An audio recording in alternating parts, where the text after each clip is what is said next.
There's a growing trend in the world of self-help and spirituality. You see it on timelines, in captions, in flashy quotes over moody backgrounds. Do your shadow work. Face your demons. Heal your inner child. And while the intention might be good, the truth is, most of the people preaching shadow work haven't actually done any of it. They've read just enough to sound deep, watched enough reels to mimic the language. Maybe they had one emotional breakthrough, and now they think they're a guide. But if you scratch beneath the surface, you'll find ego, not healing. Shadow work isn't about sounding spiritual.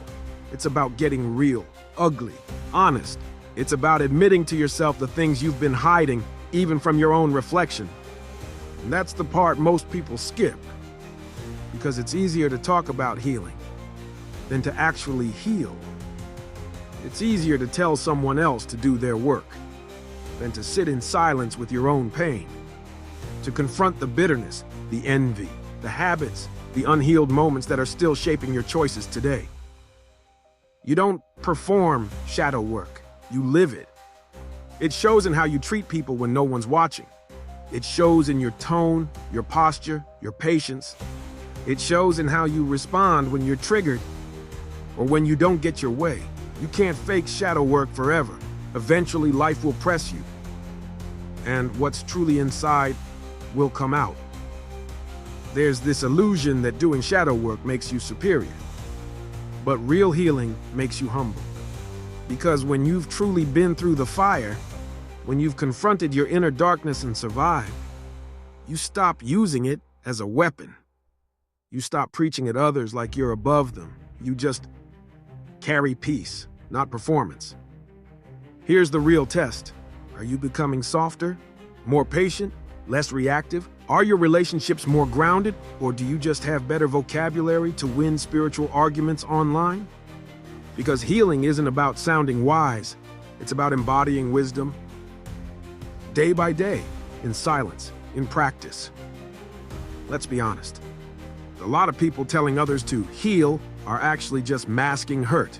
They haven't forgiven. They haven't let go. They've just gotten louder. The spiritual ego is still ego. The healed mask is still a mask. The difference now is it's harder to call out because it sounds enlightened. But truth has a frequency. You can feel it. And just because someone speaks well doesn't mean they live well. Shadow work is messy. It's journaling through tears. It's realizing you've been projecting. It's owning how you've hurt people. It's accepting that sometimes you were the villain in someone else's story. It's learning how to self-soothe instead of lash out. How to feel your feelings without punishing others for them. It's realizing that your triggers are your responsibility. Healing is about growth, and growth is quiet, subtle. It doesn't always come with applause. In fact, most of the real milestones in healing aren't visible at all. It's the moment you decide not to send that petty text, the time you chose to listen instead of defend yourself, the day you forgave without needing closure. These are the signs that real transformation is taking root. So, what does real shadow work look like? It looks like sitting with discomfort instead of running to distractions, being radically honest with yourself about your patterns, taking accountability without blaming childhood, parents, exes, or the stars, having compassion for the parts of yourself that once only knew survival, apologizing genuinely, and changing not just for others, but because you desire better for yourself. Here's a truth many won't tell you. You can't skip your shadow and still expect to shine. The light and the dark are both part of you. Your job isn't to kill the shadow.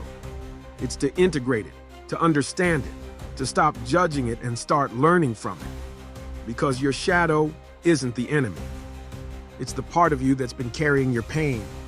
The younger version of you that never got to speak. The protector who developed bad habits just to keep you safe.